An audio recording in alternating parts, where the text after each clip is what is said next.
অ্যাডভেঞ্চারের নেশে আমরা পৌঁছে গিয়েছিলাম গঙ্গানগরের স্টেট ট্রেনিং সেন্টারে। ভেতরে ঢুকিয়ে থেকে কিছু 30 বিশিষ্ট প্রাণী আমাদেরকে স্বাগত জানাতে এসেছেন। ঠিক তারপরে সামার ক্যাম্পের নামে আমাদের ওপর শুরু হয়ে যায় নির্মম অত্যাচার।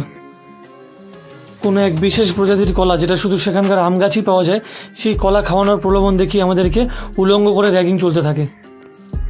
সেই ঘটনা সহ্য করতে না পেরে আমরা রেগে গিয়ে পুকুরের জলে আগুন লাগিয়ে দেওয়ার চেষ্টা করি। পরক্ষণেই বুঝতে পারি যে এ কাজ আমাদের দ্বারা হবে না।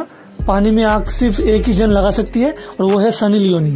যদিও আমরা আন্ডারওয়্যার পরে কমফোর্টেবল ছিলাম, কিন্তু যেহেতু এটা ফ্যামিলি শো তাই আমাদেরকে গাছের পাতা দিয়ে পোশাক বানিয়ে পড়তে হয়েছিল। এরপর আমরা কিছু ভাঁটের অস্ত্র বানিয়ে নিজেদেরকে আদিবাসী ভাবতে থাকি। সিংহ আমাদেরকে শিকার করতে পারে কারণ তিনি হলেন বনের রাজা, কিন্তু আমরা সিংহকে শিকার করলে সেটা হবে ইল্লিগাল, তাই আমাদেরকে মুরগি শিকার করে সন্তুষ্ট থাকতে হয়েছিল। এরপর আমাদেরকে 100 দিনের দেওয়াল লিখনের কাজে নিযুক্ত করা হয়েছিল। ছোটবেলায় বাথরুমের দেওয়ালে ছবি আঁকার প্রতিভাটা কখনো কাজে লাগতে পারে সেটা আজকে বুঝতে পারলাম।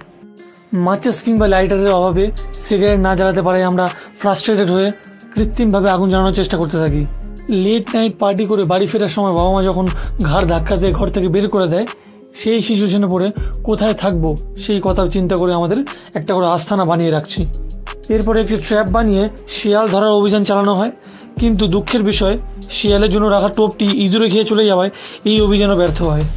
এরপর আমরা জীবনের দুঃখ কষ্টগুলোকে এই ক্যাম্প ফায়ারের আগুনে বিসর্জন দিয়ে নাঙ্গা নাচ শুরু করলাম। মাঝরাতে পুকুরের মাঝখানে আগুন জ্বালিয়ে একটু গা গরম করার চেষ্টা করছিলাম, কিন্তু হঠাৎ আমাদের সঙ্গে একটা সাপের সাক্ষাৎকার হয়ে যায়। আর পরের দিন সকাল হতে না হতেই আমরা একটা লাঙল তৈরি করে তার উপর বসে দেশ ভ্রমণে বেরিয়ে পড়ি।